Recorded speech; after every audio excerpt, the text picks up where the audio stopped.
This is Sunrise on News Radio 880 KCMX.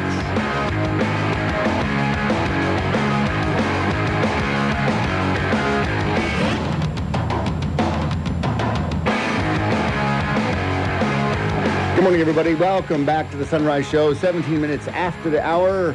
Craig Fronick is your host. Hope Friday is treating you right so far. 31 degrees. Sunrise will be up around 7 a.m. And on the phone with us, current district attorney for Klamath Falls, Rob Patridge. He's also doubling as the chairman for the OLCC Commission, the Oregon Liquor Control Commission Board of Commissioners there, and he's been touring the state on these marijuana listening sessions. You can get to the website. Best thing you can do is get to marijuana.oregon.gov. There's a survey there.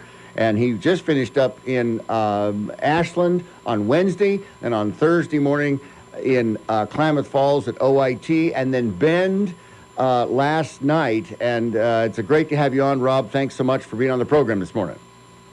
Thanks, Craig. Great to be here. So, you're getting a feel now, right? The landscape is becoming more and more evident. What's the latest? What are you seeing? What are you hearing from folks?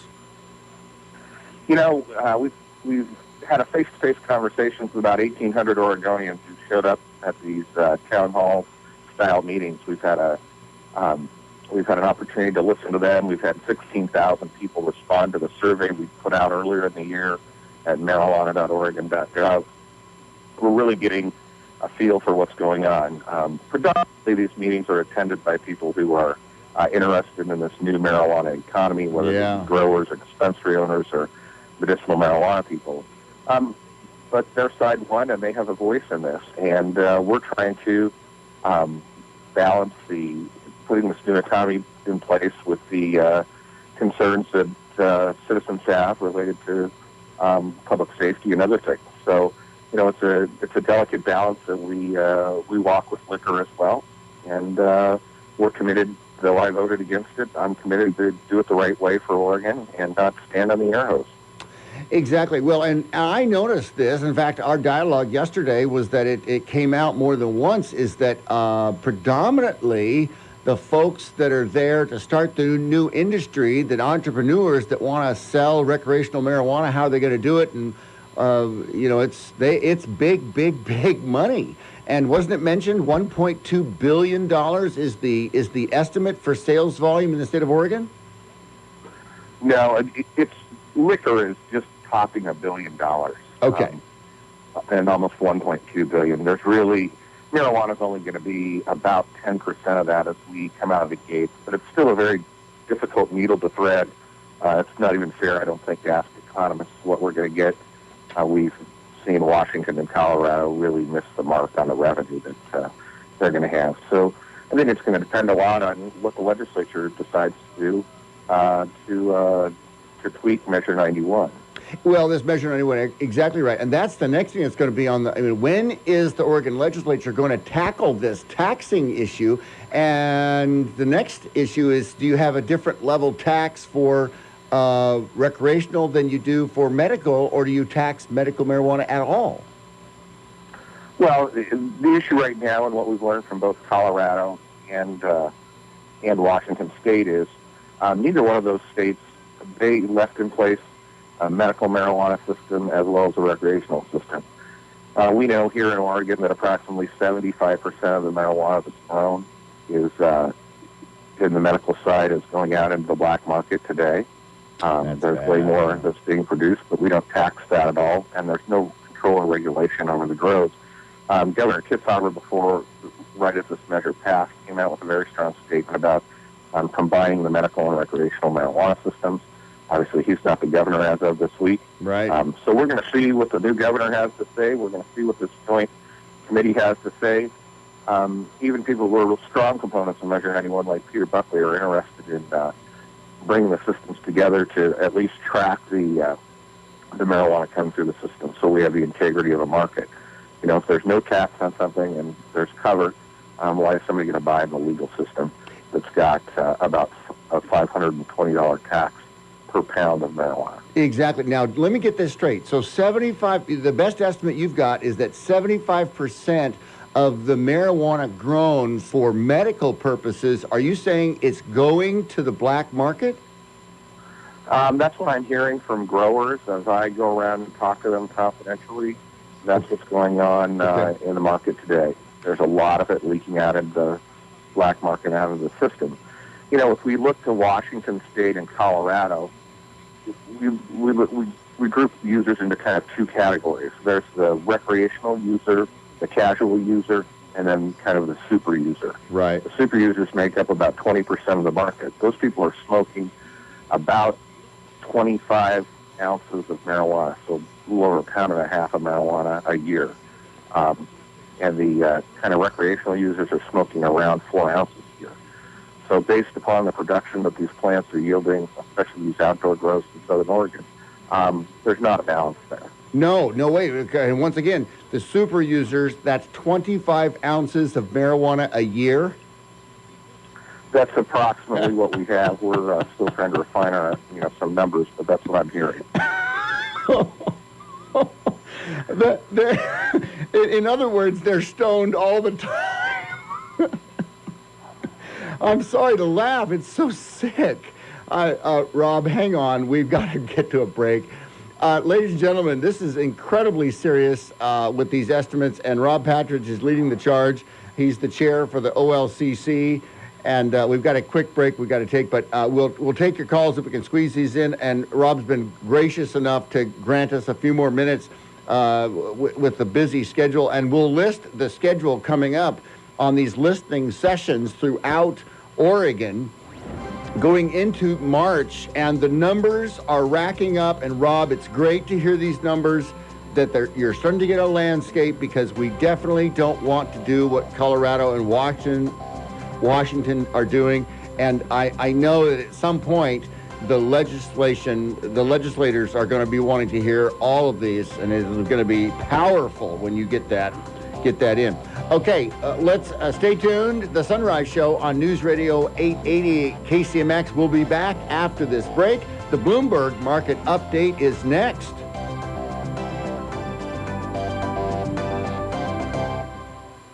Now, back to Sunrise on News Radio 880 KCMX.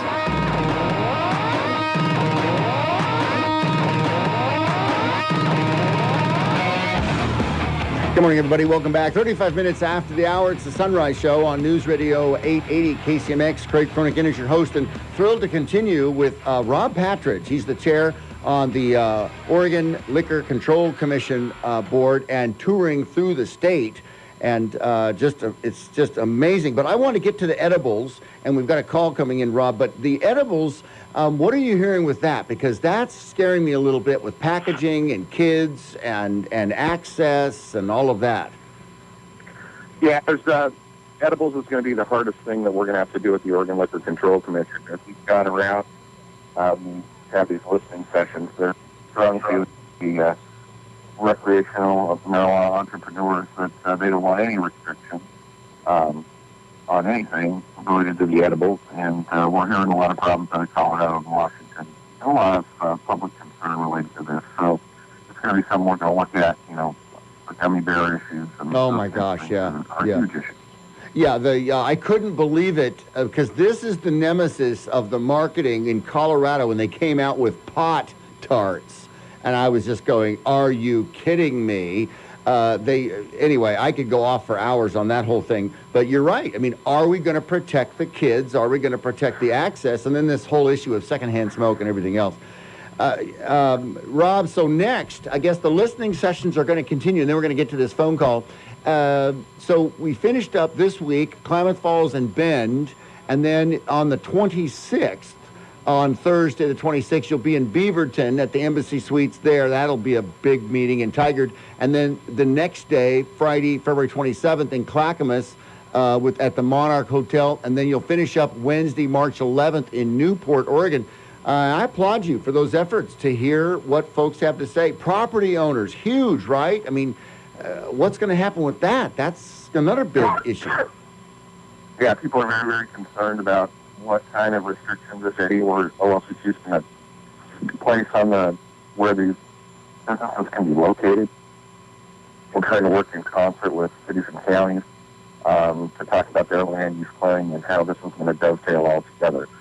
Wow. But certainly people have very, very different opinions.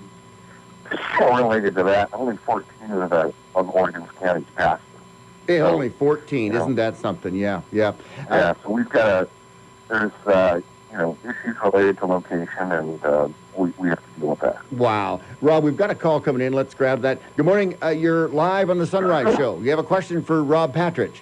Yes, I do, Craig. And hello, Rob. My name's Sherm. And I was at the meeting on Wednesday, and looking at the demographics of the people in attendance, I was kind of, I found it interesting, to say the least.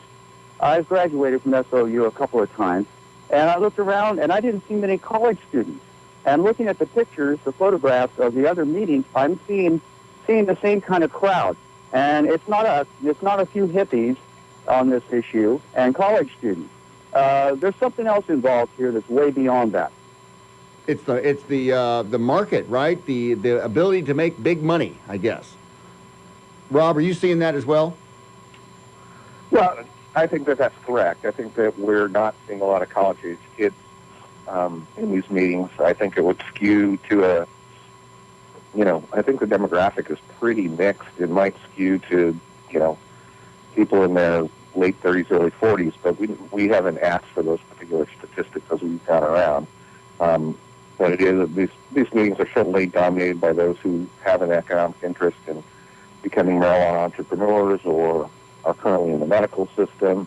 There's a lot of concern that we're hearing by growers that we want these people to only be Oregonians and things like that. So the industry that exists out there is certainly interested in knowing how they're going to be impacted. Well, yeah, the interesting part, I have to keep reminding myself, about 12% of the population actually is involved or smokes marijuana, 6 to 9% in some other regions of the country, depending on where you're at. And so you're thinking of the populace.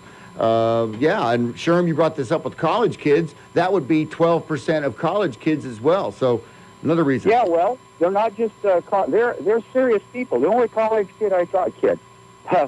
person I talked to, he's busy trying to earn a business degree. They're not smoking wacky tobacco. These guys are working for degrees. It's a misconception that it's a bunch of young people smoking wacky tobacco or marijuana, obviously. Yeah. The point is, these are older people. Most of the people there, demographically, at this meeting I was at, of course, on Wednesday, are older people. Yeah. My gosh, I couldn't believe it. Exactly right. All right, Sherm, thanks for your call. I appreciate it. Thank you. Wow, Rob, we're out of time, but this is fascinating. I know you're just drinking from a fire hose here, but I so appreciate your efforts, and let's stay in touch, and we'll pass the word on as it goes, and anything we can do to help on this end, we'll do. Yeah, we appreciate it, Craig, and we just direct your listeners to marijuana.oregon.gov to find out more and put our rules in place as things happen. Yeah, no, we'll be monitoring it, and we'll stay in touch. Thanks again, Rob. Have a good day and a good week. End. All right, thanks. Okay, all right, bye-bye. We'll be right back.